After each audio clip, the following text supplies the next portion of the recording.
বন্ধুরা, আপনারা সবাই কেমন আছেন? আজকে আমাদের রেসিপি কিন্তু সুইট কর্ন চাট। আমি লেটুস নিয়ে নিয়েছি, সেটাকে একটা বোলেতে জলেতে ভিজিয়ে রেখেছি। এবার তাতে আইস দিয়ে দিচ্ছি।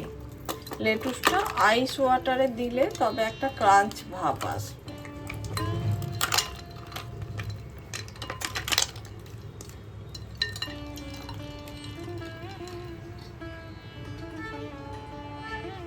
দশ মিনিটের জন্য এটাকে আইস ওয়াটারে রেখে দিচ্ছি। এদিকে জলটা কিন্তু আমাদের টকবক করে ফুটে গেছে।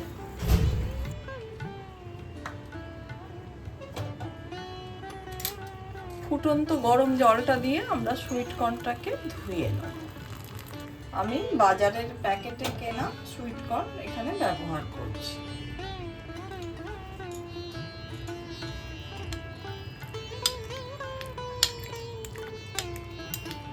কিছু সময় রেখে এই জলটাকে ফেলে দেবেন, তারপর ঠান্ডা জল দিয়ে ধুয়ে নেবেন। এদিকে একটা প্লেটে আমরা চপড করে টমেটো রেখেছি, পেঁয়াজ রেখেছি, ক্যাপসিকাম আর কাঁচা লঙ্কা। ঝালটা স্বাদ মতো নেবেন।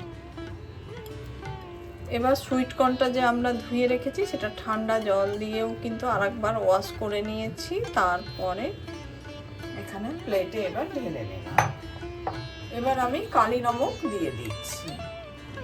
এদিকে আইস ওয়াটারে যে লেটুসটাকে আমরা ভিজিয়ে রেখেছি সেটাকে নিয়ে নিচ্ছি। জলটাকে হাতের সাহায্যে একটু ঝরিয়ে আনি।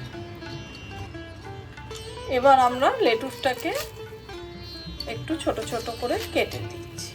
দিয়ে সমস্ত উপকরণগুলো হাতের সাহায্যে খুব ভালোভাবে মিশিয়ে নাও। মেশানোটা যেন ভালোভাবে। এদিকে এটা খুব ভালোভাবে মেশানো হয়ে গেছে।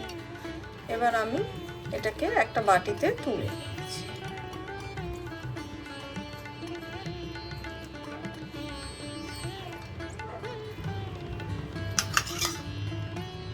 এবার উপর থেকে টক দই দিয়ে দিচ্ছি।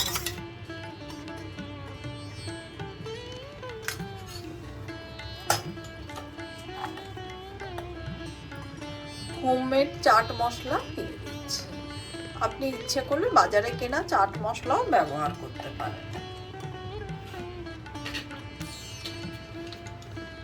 অল্প করে একটু টমেটো কেচাপ দিয়ে দিচ্ছি।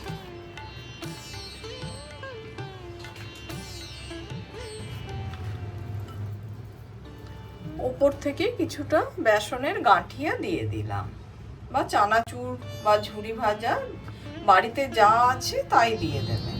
ওপর থেকে আরও কিছুটা পেঁয়াজ দিয়ে দিচ্ছি। বাড়িতে থাকা উপকরণ দিয়ে ঠিক এইভাবে একদিন কর্ন চাট বানিয়ে খাওয়ান। গরমের দিনে সবাই ভীষণ মজা করে খাবে।